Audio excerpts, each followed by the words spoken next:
আর মাত্র কয়েকটা ঘন্টা আমরা যেটা সিদ্ধান্ত নিয়েছিলাম 9 আগস্ট থেকে আমাদের মাতৃভূমি cup football tournament prize money আমরা শুরু করব, শুভ উদ্বোধন করব সেই 9 আগস্ট রবিবার বেলা 2 সময় এই মাঠে আমাদের ধলাই বিধানসভা সমষ্টির মাননীয় বিধায়ক অমিয়কান্তি দাস, আমাদের মাননীয় জেলা সভাপতি ভারতীয় জনতা পার্টির রূপম সাহা, আমাদের মাননীয় সাংসদ শ্রদ্ধার পরিমল শুক্লবৈদ্যের প্রতিনিধি হিসাবে শশাঙ্ক চন্দ্র পাল সহ বিভিন্ন রাজনৈতিক দলের ব্যক্তিবর্গরা, বিভিন্ন সংস্থার ক্রীড়াবিদরা, বিভিন্ন শিক্ষাবিদরা, সমাজসেবীরা সকলের উপস্থিতিতে এখানে খুব সুন্দর এবং সুষ্ঠুভাবে আমরা এই টুর্নামেন্টের শুভ উদ্বোধন আমরা করব। এবং প্রথম দিনের যে ম্যাচ,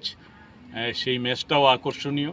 5 ব্রাদার্স আমরাঘাট এই দলটা ফুটবলের দিক থেকে খুব ভালো এবং এই বছর প্রথম মাতৃভূমি টুর্নামেন্টে ওনারা অংশগ্রহণ করেছেন। তো 5 ব্রাদার্স আমরাঘাটের বিপক্ষে খেলবে জামালপুর এফসি। এই দুইটা আকর্ষণীয় দলের ফুটবল খেলা আগামী 9 তারিখ শুরু হচ্ছে। আর আমরা আগেই ঘোষণা করেছি, তবুও আপনাদের মাধ্যমে আবার বলছি যে আমাদের এই বছরের প্রথম পুরস্কার সেটা হলো সুশান্ত রঞ্জন দত্ত মেমোরিয়াল ট্রফি এবং সঙ্গে 60,000 টাকা প্রাইজ মানি থাকবে। সেটা স্পন্সর করেছেন সুরজিৎ দত্ত এবং শুভজিৎ দত্ত। রানার্স আপ যেটা ট্রফি সেটা স্বপন কুমার বর্মন মেমোরিয়াল ট্রফি এবং 40,000 টাকা প্রাইজ মানি সেটা স্পন্সর করেছেন ওনার সুযোগ্য পুত্র গুলশন বর্মন।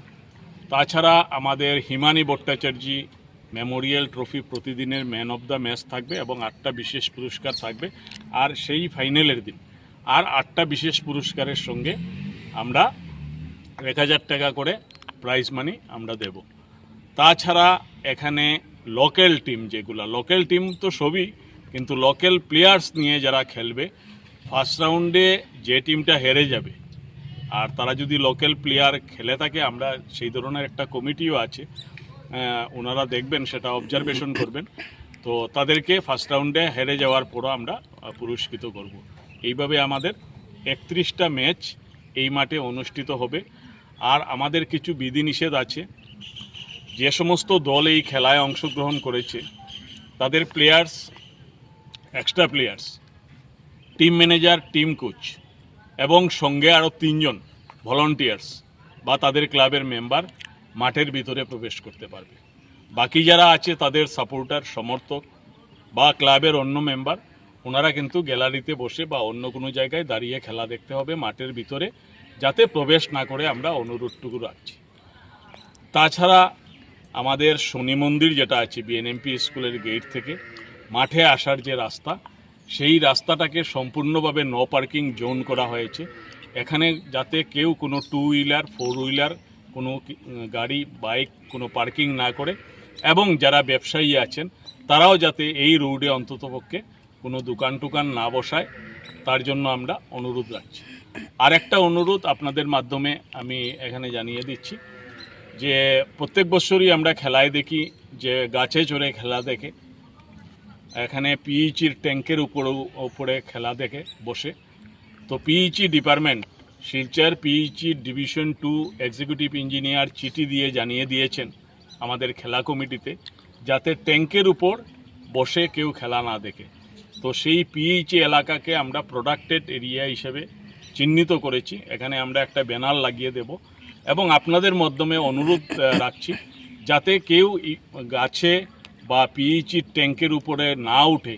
আর যদি উঠে খেলা দেখে যদি কোনো দুর্ঘটনা হয়, খেলা কমিটি, ডিপার্টমেন্ট কেউ আমরা কিন্তু দায়ী থাকব না।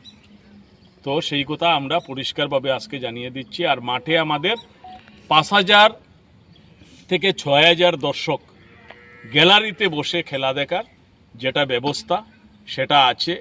এখানে আমাদের পরিমল শুক্লবৈদ্য, আমাদের মাননীয় সাংসদ সহ অন্যান্য জনপ্রতিনিধিরা এখানে সেইগুলা নির্মাণের জন্য ওনারা অর্থ বরাদ্দ করেছেন, সেইগুলা নির্মাণ হয়েছে।